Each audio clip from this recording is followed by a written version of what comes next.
Hello students. तो आज के लेक्चर के अंदर हम देखने वाले हैं असेंबली लैंग्वेज में असेंबली लैंग्वेज मैक्रोज, ठीक है, और सब रूटीन। ठीक है, तो दोनों पार्ट्स असेंबली लैंग्वेज के अंदर एग्जैक्टली क्या होते हैं, इन दोनों के बारे में आज हम देखने वाले हैं। ठीक है, तो चलते हैं कि असेंबली लैंग्वेज मैक्रोज क्या होती है। तो पहले तो मैक्रो क्या होता है वो हमें समझना है। ठीक है, तो मैक्रो एक्जेक्टली इस चीज को बनाया जाता है कि जैसे कि आपके पास बहुत बड़ा प्रोग्राम है, उसके अंदर जितने भी आपके पास फंक्शनलिटी दी गई है, अगर आपको कुछ उसके अंदर और ऐड करना है, ठीक है, मतलब उसकी जो प्रोग्रामिंग रहती है, जो भी आप सॉफ्टवेयर डाउनलोड करते हो उसके अंदर अलग से कुछ आपको एडिट करवाना है, तो उसके लिए मैक्रो की यूज की जाती है। मतलब हैकर जो होते हैं बहुत सारे, ठीक है, वो मैक्रो का यूज करते हैं कि आपकी जो सॉफ्टवेयर रहती है, सॉफ्टवेयर को करप्ट करना है, तो उसके लिए वो मैक्रो की मदद से एडिटिंग की फंक्शनलिटी चलवा देते हैं।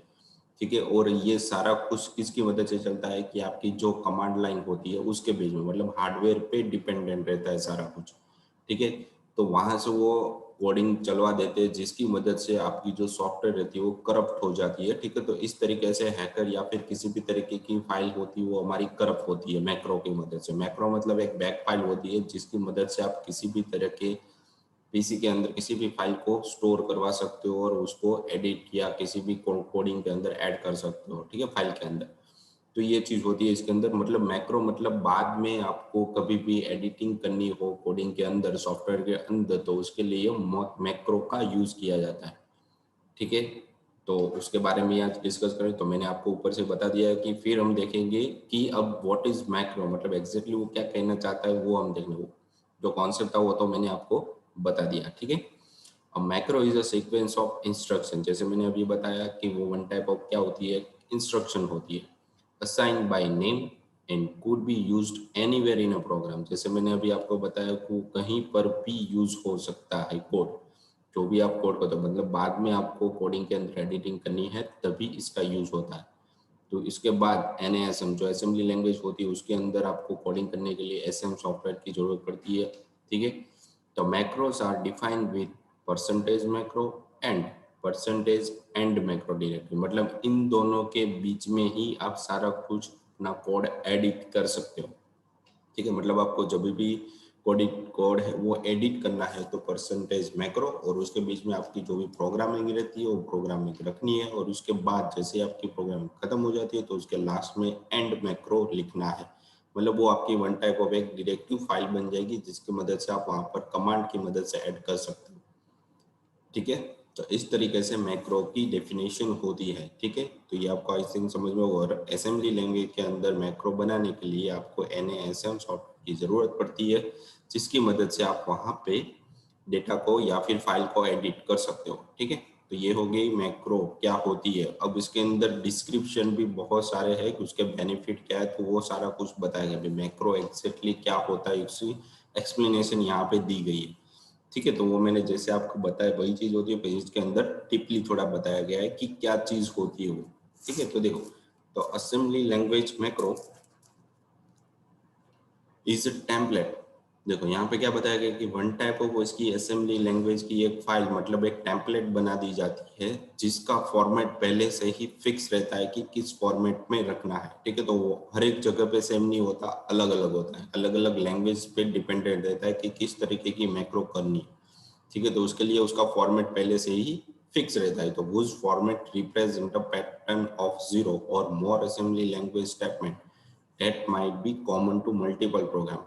ठीक है, तो मल्टीपल प्रोग्राम के अंदर जो भी आप स्टेटमेंट असेंबली लैंग्वेज के अंदर बना रहे हो वो हर एक जगह पे सेम ही रहेगा। ठीक है, तो इस तरीके से उसकी पहले टेम्पलेट बना दी जाती है, मतलब उसको पहले लिखा जाता है, उस कोड को जो भी आपको लिखना है बाद में एडिट करना है उसको पहले लिखना पड़ता है आपकी एक मैक्रो की फॉर्मेट में, मतलब एक उसका टेम्पलेट बनाना पड़ता है। फॉर दिस, इसका मतलब क्या है, इसका पर्पस क्या है, तो macro language is used to provide a syntax for defining macros, मतलब जो ऑलरेडी उसके अंदर डेटा पड़ा हुआ है या फिर लैंग्वेज पड़ी है उसको भी आप डिफाइन वहां से चेंज कर सकते हो बाद में। ठीक है, चेंज करना मतलब बाद में आपके एडिटिंग करने के बाद जो पहले से ही प्री डिफाइन दिया गया है सिस्टम को उसके अंदर भी आप चेंजेस कर सकते हो। ठीक है, उसकी सिंटेक्स बदल सकते हो आप। Whereas a sequence of assembly language statement can be represented by macro, मतलब अलग अलग सीक्वेंस जो भी रहती है स्टेटमेंट रहती है असेंबली लैंग्वेज की, उसको आप वन टाइप ऑफ ऐसे मैक्रो बोल सकते हो। Macro call is inserted into assembly program source code. जैसे मैंने अभी बताया कि उसकी जो असेंबली लैंग्वेज की सोर्स कोड होती है उसके अंदर आप डेटा को कॉल कर सकते हो या फिर इंसर्ट भी करवा सकते हो, दोनों चीज आप यहाँ पे कर सकते हो। A macro facility is used to interrupt macro definition and expand each macro call as it occur with a requesting pattern of assembly language statement, providing expanded source code ready for the assembler। मतलब जिस तरीके से उसकी facility code को run करने के लिए, interpret करने के लिए दी जाती है और उसको उसका जो कोड है उसको एक्सपांड किया जाता है मैक्रो कॉल की मदद से। मतलब पहले से उसकी पैटर्न फिक्स रहती है कि मुझे इस तरीके की पैटर्न चाहिए, मतलब requesting pattern of assembly statement. मतलब इसी तरीके से आपको उसकी कोड लिखनी पड़ेगी मैक्रो की, और जो भी उसका कोड रहता है उसको बाद में सोर्स कोड के साथ एक्सपांड मतलब अटैच किया जाता है। ठीक है, तो इस तरीके से उसकी फंक्शनैलिटी मैक्रो की बनाई गई है। ठीक है, तो ये मैक्रो था। उसके बाद भी है हमारे पास कि मैक्रो की डेफिनेशन एग्जैक्टली क्या होती है वो भी बताया गया कि assembly language macro definition can be pre defined, वो पहले से ही उसके सिंटेक्स होता है फिक्स रहता है, and placed in a macro library, मतलब उसको एक अलग से एक मैक्रो की लाइब्रेरी रहती है, उसके अंदर आपको पहले सेट करना पड़ता है। ठीक है, और can be included in line, मतलब उसी जो भी आपकी कोडिंग रहती है असेंबली लैंग्वेज की उसके साथ में ही उस कोड को आप अटैच करवा सकते हो विथ असेंबली लैंग्वेज। मतलब असेंबली लैंग्वेज प्रोग्राम की मदद से मैक्रो डेफिनेशन ये काम करता है कि बाद में आपको कभी भी कोई भी कोड ऐड करना है या फिर उसके अंदर सिंटैक्स बदलनी है जो प्री डिफाइंड पहले से ही है, उसके अंदर भी आप चेंज कर सकते हो। ठीक है, तो ये मैक्रो का काम रहता है। शॉर्ट कॉन्सेप्ट मैंने आपको बता दिया जो पहले भी मैंने बताया हुआ था starting. The handling of sequence of program becomes, मतलब उसकी एक डायग्राम भी यहाँ पे आपको बताई गई है। ठीक है, जो आपको दिखाई दे रहा है वही जो भी मैंने आपको एक्सप्लेन किया वो आपको प्रेजेंटेशन मतलब व्यू फॉर्मेट में दिया गया है। तो पहले स्टार्टिंग में देखो असेंबलर के पास क्या रहता है कि हम जो कोड करते हैं वो भी one type of macro format ही रहता है। ठीक है, तो मैक्रो फैसिलिटी के अंदर वो लाइब्रेरी के अंदर सारा कुछ हमारा पड़ा रहता है। तो यहाँ पर भी बताया कि मैक्रो की लाइब्रेरी यहाँ पर भी होती है और सोर्स कोड आप जो दे रहे हो, ठीक है, मैक्रो को जो कॉल करवा रहे हो, मैक्रो की जो डेफिनेशन है प्री डिफाइंड फंक्शनलिटी वो सारी कुछ यहाँ पे जाएगी। मतलब आपका सोर्स कोड भी स्टार्टिंग में मैक्रो फैसिलिटी लाइब्रेरी के अंदर ही जाएगा। वहां से सारा डेटा एक्सपांड होगा। एक्सपांड मतलब वन टाइप ऑफ एक फाइनाइट ऑटोमेटा होता है जिसकी मदद से मशीन में वो कोड किस तरीके से रन होगा, बाइट टू बाइट या कोड टू कोड। ठीक है, तो उसको वहां पे जनरेट किया जाता है। मतलब यहाँ पे वो जनरेट होगा one type of expanded source code उसे बोलते हैं, मतलब अलग अलग कर देते हैं, पैकेट के फॉर्मेट में होता है सारा कुछ। ठीक है, वो असेंबलर के पास जाएगा और असेंबलर उसे मेमोनिक कोड के अंदर कन्वर्ट करेगा। मेमोनिक कोड के बाद वो वन टाइप ऑफ एक ऑब्जेक्ट बन जाएगा, EXE फाइल बन जाती है। ठीक है, जो लिंकर एडिटर के पास जाती है। लिंकेज क्या कहता है, लिंकेज जितने भी फंक्शनलिटी यहाँ पे उसके पास पैकेट के फॉर्मेट में आई थी और जो असेंबलर की मदद से ऑब्जेक्ट उसने बनाया वो सारे ऑब्जेक्ट को कंटिन्यू रन करवाएगा। जैसे रन करेगा तो उसकी जो फाइल फॉर्मेट थी उसके हिसाब से वो प्रोग्राम रन होना चालू हो जाएगा। और जो भी डेटा मतलब यहाँ पे जो भी लिंकेज बनी है एक दूसरे के साथ, एक दूसरे ऑब्जेक्ट के साथ, उन सब की यहाँ पे लोडर के अंदर डेटा सारा लोड हो जाएगा। फिर उसको आप एग्जीक्यूट उस मॉड्यूल को पूरे के पूरे ऑब्जेक्ट को मॉड्यूल आप यहाँ पे रन कर सकते हो। तो इस तरीके से ये सारी फंक्शनलिटी यहाँ पे वर्क होती है मैक्रो डेफिनेशन के अंदर। तो ये थी मैक्रो की फंक्शनलिटी, हमें तो सिर्फ यही मैक्रो लाइब्रेरी वाला ही देखना था। ठीक है, आगे बढ़ते कि मैक्रो डेफिनेशन की फॉर्मेट, जहाँ पे मैंने यहाँ पे ये सारा कुछ बताया तो उसकी अब प्रोग्राम की मदद से सारा कुछ बताया गया है कि क्या होता है। तो यहाँ पे देखो मुझे कभी भी मैक्रो की प्रोग्रामिंग करनी रहेगी तो मुझे पहले स्टार्टिंग में परसेंटेज मैक्रो लिखना पड़ेगा। ठीक है, यहाँ पे मुझे मैक्रो परसेंटेज, तो उसका हेडर फाइल दिया है। जैसे आप सी लैंग्वेज के अंदर हैज इंक्लूड लिखते हो, इंक्लूड io.h। ठीक है, तो वही चीज यहाँ पर भी आपको देनी पड़ती है। मतलब जो प्री डिफाइंड फंक्शनलिटी वो आपको वहां से मिल जाएगी लाइब्रेरी के में से। फिर उसका प्रोटोटाइप स्टैंडर्ड भाई कहाँ से आपको स्टार्ट करना है उसका आपको एक लेबल देना पड़ेगा। ठीक है, तो लेबल देने के बाद आप मेमोनिक कोड लिखना चालू करते हैं। मतलब ये मैक्रो का नाम मतलब आपका मेमोरी कोड हो गया, शॉर्ट कोड हो गया, ऐड करना है, सब करना है, तो वो सारी चीजें हो गई। फिर पैरामीटर लिस्ट मतलब कितना डेटा उसके अंदर आपको पास करवाना है, मतलब 2 रजिस्टर है या फिर एक वेरिएबल है, डेटा है, तो वो आगे हमने जो नेक्स्ट इसके प्रीवियस लेक्चर में पढ़ा था वही चीज है यहाँ पे। ठीक है, फिर बॉडी ऑफ अ मैक्रो, मतलब मैक्रो के अंदर आप जितना भी कोड लिखना चाहते हो, जो भी आप रिप्लेस करवाना चाहते हो, वो सारा कुछ यहाँ पे आपको लिखना पड़ेगा। ठीक है, फिर उसके बाद दिया गया है कि टू रिप्लेस अ प्रोटोटाइप, मतलब रिप्लेस को भी आप करवा सकते हो। फिर एंड स्टेटमेंट, मतलब जब आपको मैक्रो को बंद करना है तो यहाँ पे एंड लिखना। पर यहाँ पे एक नोट भी दिखाई गई है, देखो, not that the macro prototype, मतलब ये वाली चीज जो हम कोड के अंदर लिखते हैं label, to differ from that of the course textbook to permit inclusion of level, मतलब वो हर बार अलग अलग होना चाहिए। अगर आप यहाँ पे बहुत सारे कोडिंग कर रहे हो, अलग अलग फॉर्मेट में सारा कुछ है, तो अलग अलग लेबल आपको देना पड़ेगा। मतलब ये ऑप्शनल है, नहीं दोगे तो भी चलेगा, पर पता चलेगा कि कहाँ से कौन सी कोडिंग स्टार्ट हो रही है। ठीक है, तो ये जो लेबल रहती है वो हर बार आपको अलग अलग ही देनी पड़ेगी, जो पहले से ही प्री डिफाइन नहीं होती, आप अपनी तरीके से कुछ भी दे सकते हो। ठीक है, तो ये मैक्रो की प्रोग्रामिंग की डेफिनेशन थी, ये मैक्रो किस तरीके से रन होता है उसकी डेफिनेशन थी। ठीक है, और उसका ये फॉर्मेट था, उसकी एक्सप्लेनेशन। ठीक है, तो इस तरीके से मैक्रो वर्कआउट करता है। ठीक है, तो मैक्रो यहाँ पे आई थिंक थोड़ा बहुत आपको समझ में आ गया होगा मैक्रो एग्जैक्टली क्या होता है। ठीक है, उसके बाद आता है कि सब रूटीन। ठीक है, तो सब रूटीन भी एक असेंबली लैंग्वेज के अंदर बहुत बड़ा रोल प्ले करता है। ठीक है, तो ये भी हम देख लेंगे कि सब रूटीन असेंबली लैंग्वेज के अंदर किस तरीके से यूज किया जाता है, तो वो भी हम यहाँ पे स्टडी करने वाले हैं। तो स्टार्टिंग करते हैं।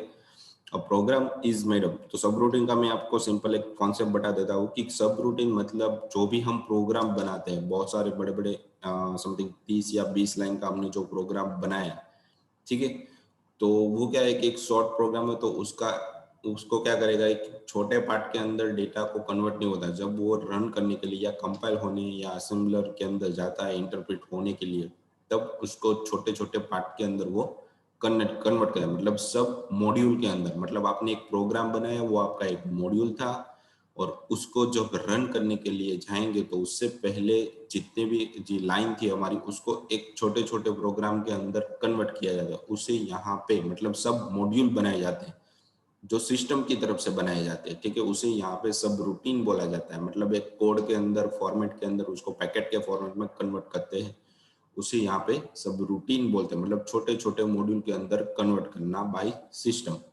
ठीक है, उसे सब रूटीन बोल सकते हो आप। तो उसकी कॉन्सेप्ट मैंने आपको बताया, तो उसका ही यहाँ पे एक्सप्लेनेशन आपको बताया गया है कि सब रूटीन एग्जैक्टली क्या होता है। ठीक है, a program is made up of instruction, तो जो प्रोग्राम रहता है वो बहुत सारे इंस्ट्रक्शन की मदद से बनाया जाता है, which implement the solution to problem, मतलब जो भी आपको प्रॉब्लम है उसका सॉल्यूशन इंप्लीमेंट के फॉर्मेट में आप लिखते हो।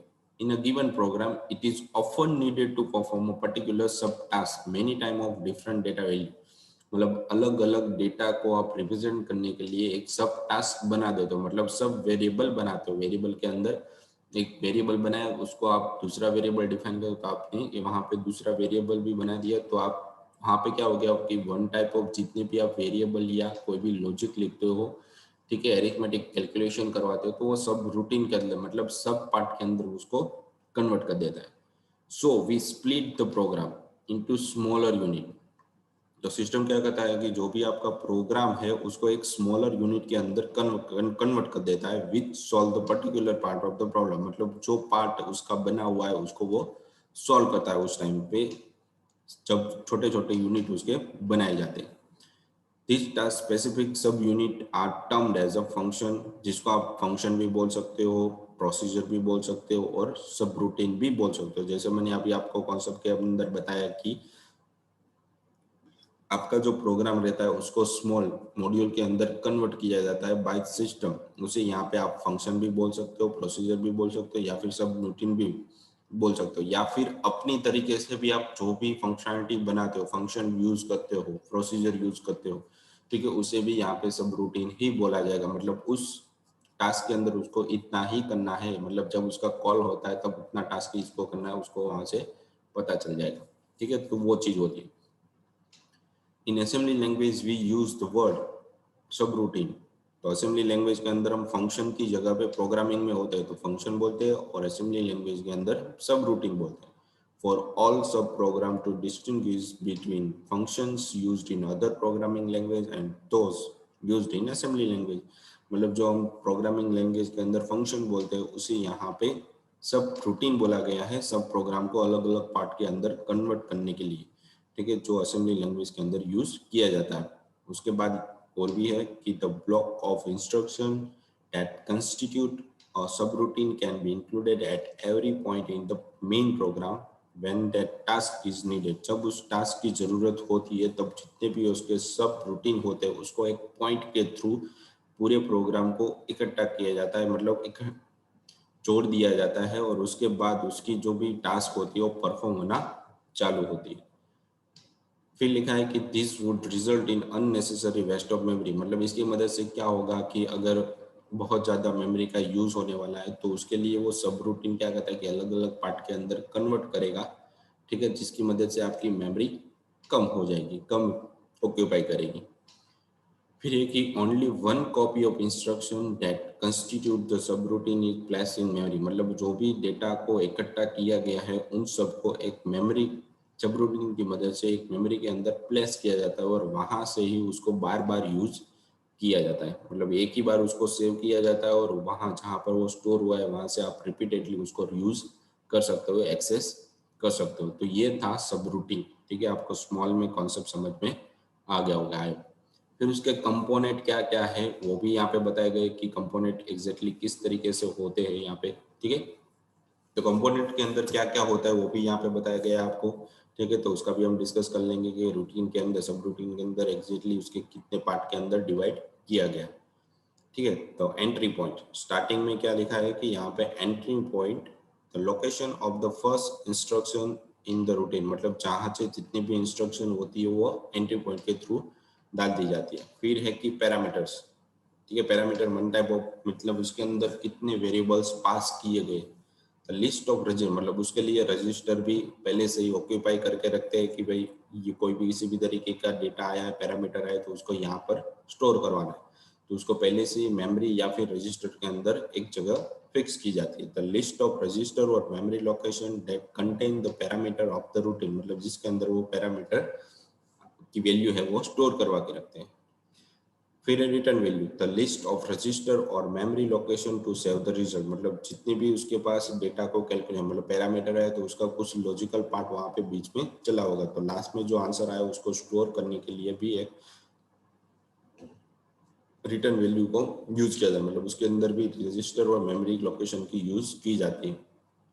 फिर है कि वर्किंग स्टोरेज द रजिस्टर और memory location required by routine to perform a task. मतलब जो भी आपका स्टोरेज है वहां पे जो भी लास्ट आंसर मिला है उसको वो स्टोर करके रखता है और वहां से वो आउटपुट को भेज देता है। मतलब 4 पॉइंट है इसके, entry point, parameters, return value और वर्किंग स्टोरेज। ये 4 पार्ट के अंदर इसको कन्वर्ट किया गया है। ठीक है, उसके बाद लास्ट में आपको सब रूटीन मतलब किस तरीके की कंपैरिजन करवानी है, मतलब किस तरीके का डेटा वहां पे मिलेगा, तो उसके यहाँ पे ब्रांच इंटरप्रिटेशन किस तरीके से वो इंटरप्रेट होता है और उसका नॉर्मल यूज क्या होता है जो हमारे लिए होता है। ठीक है, हमें एक्सप्लेन करने के लिए यूज किया जाए तो वो सारी चीजें यहाँ पे आपको बताई गई। ये तो बहुत ही कम फंक्शनलिटी यहाँ पे दी गई है। असेंबली लैंग्वेज के अंदर ऐसे बहुत सारे फंक्शन दिए गए हैं, जैसे कि यहाँ पे बी दिया है तो ऑलवेज टेक दिस ब्रांच।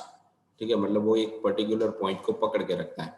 फिर B A L always interpretation उसका ऑलवेज होता ही होता है, ऑलवेज टेक दिस ब्रांच मतलब इसके अंदर भी सेम एक पॉइंट पकड़ के वो रखता है। फिर बी ई क्यू मतलब equal to, branch equal to, comparison equal और रिजल्ट जीरो। ठीक है, मतलब वो जीरो के बराबर होगा तो आगे बढ़ेगा। ठीक है, फिर बी एन ई मतलब not equal, comparison not equal और नॉन जीरो मतलब वहां पे नॉन जीरो वैल्यू होनी चाहिए बी एन ई का मतलब। फिर बीपीएल प्लस रिजल्ट पॉजिटिव और जीरो जीरो या पॉजिटिव होना चाहिए। फिर बी एम आई तो माइनस होना चाहिए, नेगेटिव होना चाहिए। अगर किसी भी तरीके की आप बीसीसी मतलब एरिथमेटिक ऑपरेशन आप कर रहे हो वहां पे तो कैरी वो रिटर्न नहीं करेगा। कैरी क्लियर कर देगा, मतलब जो भी डेटा उसको मिलेगा एक्स्ट्रा, जैसे कि 1 1 करेंगे तो हमें 1 0 मिलेगा, तो 1 जैसे कैरी के फॉर्मेट के तो उसको डिलीट कर देगा। तो इस तरीके से फॉर्मेट सारी यहाँ पे आपको बताई गई है, ठीक है। आपको यहाँ पे आप अच्छे से उसको रीड आउट कर सकते हैं, ठीक है। तो यहाँ पर आपको बहुत सारी और भी फंक्शनलिटी दी गई है, जैसे कि BVS ओवरफ्लो सेट, मतलब साइन इंटीजर ऑपरेशन ओवरफ्लो अगर हो जाएगा तब, उसके बाद है कि अनसाइन के लिए या फिर साइन के लिए, ठीक है। तो इस तरीके की सारी फंक्शनलिटी यहाँ पे सब रूटीन के फॉर्मेट में दी जाती है, जिसकी मदद से आप कोई भी एरिथमेटिक ऑपरेशन यहाँ पे कर सकते हो असेंबली लैंग्वेज के अंदर, ठीक है। ओके, तो जैसे ही हमारा लेक्चर यहाँ पे खत्म हो रहा है, तो लेक्चर के रिगार्डिंग आपको यहाँ पे क्वेश्चन दिए गए जो आपको सबमिट करवाने रहेंगे आपके RNWIT एप्लीकेशन के अंदर, ठीक है। तो आज के लेक्चर के अंदर में क्या देखा कि सब रूटीन, उसके कंपोनेंट और मेन चीज मैक्रो, ठीक है। मैं एग्जैक्टली मैक्रो होता क्या है, मैक्रो की मदद से हम क्या क्या कर सकते हैं, तो वो सारी चीजें हमने आज के लेक्चर के अंदर स्टडी की है, ठीक है। तो आज के लेक्चर के लिए इतना ही था। Thank you.